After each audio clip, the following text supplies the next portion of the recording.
नमस्कार, आप देख रहे हैं भारत 24, साथ में आपके शिखा ठाकुर। उत्तराखंड के उत्तरकाशी में सिलक्यारा सुरंग का निर्माण पूरा हुआ। आज मुख्यमंत्री पुष्कर सिंह धामी और केंद्रीय सड़क राज्य मंत्री अजय टम्टा ने सुरंग के ब्रेक थ्रू का उद्घाटन किया। इस मौके पर सुरंग के पास नवनिर्मित बाबा बौखनाग मंदिर में 3 दिन की प्राण प्रतिष्ठा शुरू हुई। मुख्यमंत्री ने इस मौके पर कई घोषणाएं की, जहां उन्होंने सुरंग का नाम अब बाबा बौखनाग पर रखने का ऐलान किया है। आज का ये ऐतिहासिक अवसर न केवल उन्नत इंजीनियरिंग की सफलता का प्रतीक है, बल्कि आस्था और समर्पण का भी जीवंत उदाहरण भी है। मैं देश भर के उन विशेषज्ञों का भी धन्यवाद करना चाहता हूं, चाहे उसमें हमारे इंजीनियर हो, तकनीशियन हो, रेड माइनर्स हो, जिनको भी इस क्षेत्र में विशेषज्ञता थी। सारे लोगों ने अपना अनुभव भी दिया और हमको जो है सारी तकनीकी भी उपलब्ध कराई।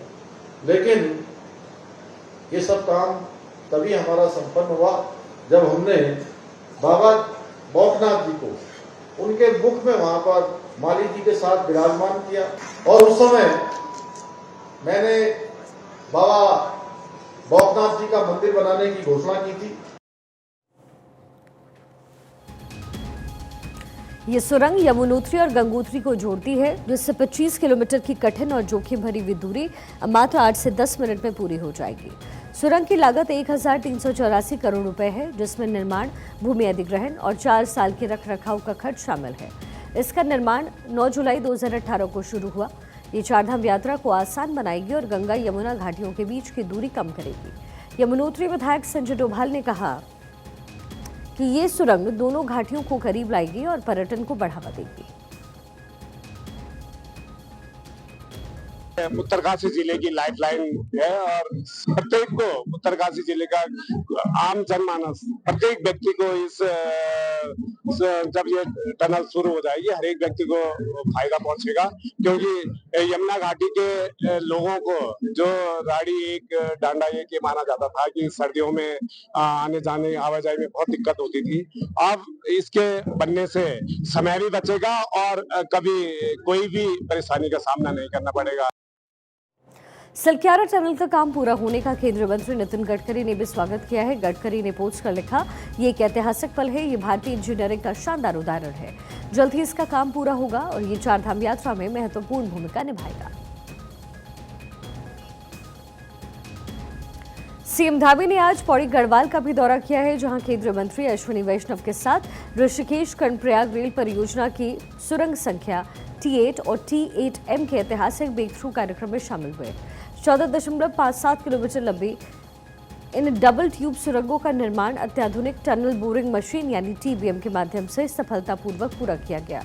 इस मौके पर मुख्यमंत्री पुष्कर सिंह धामी ने कहा कि प्रधानमंत्री नरेंद्र मोदी के नेतृत्व में ऋषिकेश कर्णप्रयाग रेल लाइन का काम तेजी से चल रहा है। ये महत्वपूर्ण परियोजना जल्द पूरी होगी। इससे चारधाम यात्रा पर आने वाले श्रद्धालुओं और पर्यटकों को बहुत आसानी होगी।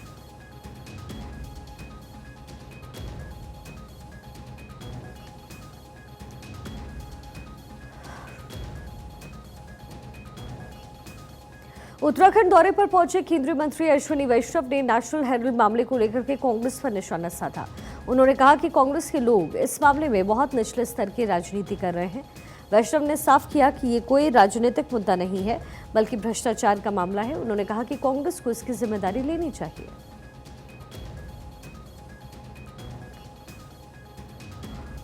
नेशनल हेराल्ड के मामले में एक तरीके से एक ऐसा निम्न स्तर की राजनीति कर रहे हैं। ये राजनीतिक मसला नहीं है, ये भ्रष्टाचार का मसला है और कांग्रेस को इसको ओन करना चाहिए। उत्तराखंड को नशा मुक्त बनाने के लिए हरिद्वार पुलिस की मुहिम जारी है। इसके तहत रुड़की पुलिस और CIU की टीम ने एक बड़े नशा तस्कर को पकड़ने में सफलता हासिल की। दरअसल तस्कर खुलेआम अपनी कार की डिग्गी में 2915 नशीले इंजेक्शन छिपाकर तस्करी कर रहा था। पुलिस ने डमडम चौक पर चेकिंग के दौरान उसे पकड़ा और उसके पास से नशीले इंजेक्शन के साथ 50,000 रुपये नकद भी बरामद किए, जो उसने इंजेक्शन को बेच करके कमाए। SSP प्रमेंद्र सिंह डोभाल के मुताबिक सुलेमान व्हाट्सएप के जरिए दूसरे राज्यों के सप्लायर से सस्ते दाम पर नशीले इंजेक्शंस खरीदता था और फिर रुड़की और हरिद्वार में महंगे दाम पर बेचकर मोटा मुनाफा कमाता था। सुलेमान पहले भी नशे से जुड़े 3 मामलों में आरोपी रह चुका है। पुलिस ने तस्करी में इस्तेमाल कार को जब्त कर लिया और अब उन सप्लायर्स की तलाश कर रहा है जो सुलेमान को इंजेक्शन सप्लाई करते थे। मुक्त उत्तराखंड की पहल पर आज का बड़ी कार्रवाई करते हुए हरिद्वार पुलिस ने रुड़की में सीआईओ रुड़की और रुड़की पुलिस के द्वारा करीब 3000 इंजेक्शन के आसपास की एक बड़ी खेप पकड़ी है, जिसमें युवकों को हिरासत में लिया गया है। उनको न्यायिक परीक्षा में भेजा जाएगा। इनके साथ ही जो अन्य अभियुक्त इनके साथ जुड़े हैं, जो इस पूरी चेन का हिस्सा है, उनकी भी पुलिस तलाश कर रही है। जल्दी ही अन्य अरेस्टिंग्स भी की जाएगी। मुझे यकीन है कि नशा मुक्त उत्तराखंड की जो हमारी पहल माननीय मुख्यमंत्री की है, उसको लगातार हम लोग साकार कर रहे हैं और उसमें और भी बड़ी बरामदगी होने की संभावना है। उत्तराखंड के डीजीपी दीपम सेठ ने चारधाम यात्रा की तैयारियों को लेकर के एक उच्च स्तरीय बैठक की। इस बैठक में यात्रा को सुरक्षित, सुगम और व्यवस्थित बनाने के लिए विभिन्न पहलुओं पर विचार की है।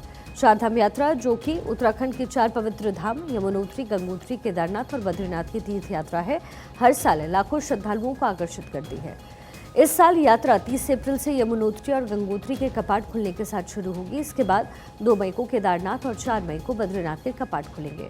डीजीपी दीपम सेठ ने इस बैठक में सभी जिला और क्षेत्र प्रभारियों के साथ वीडियो कॉन्फ्रेंसिंग के जरिए यात्रा की तैयारियों की समीक्षा की। उनका मुख्य जोर भीड़ प्रबंधन, यातायात व्यवस्था और श्रद्धालुओं की सुरक्षा पर था।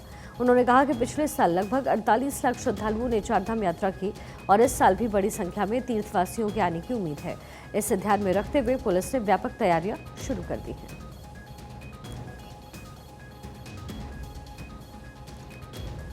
हरिद्वार में गंगा नदी में डूबे 17 साल के रौनक शर्मा का शव 5 दिन बाद मिला है।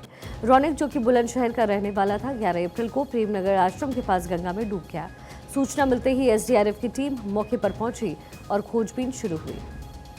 आज एसडीआरएफ ने कड़ी मेहनत के बाद रौनक का शव बरामद किया और उसे पुलिस को सौंप दिया। इस अभियान का नेतृत्व एडिशनल उप निरीक्षक परविंदर धसमाना ने किया है।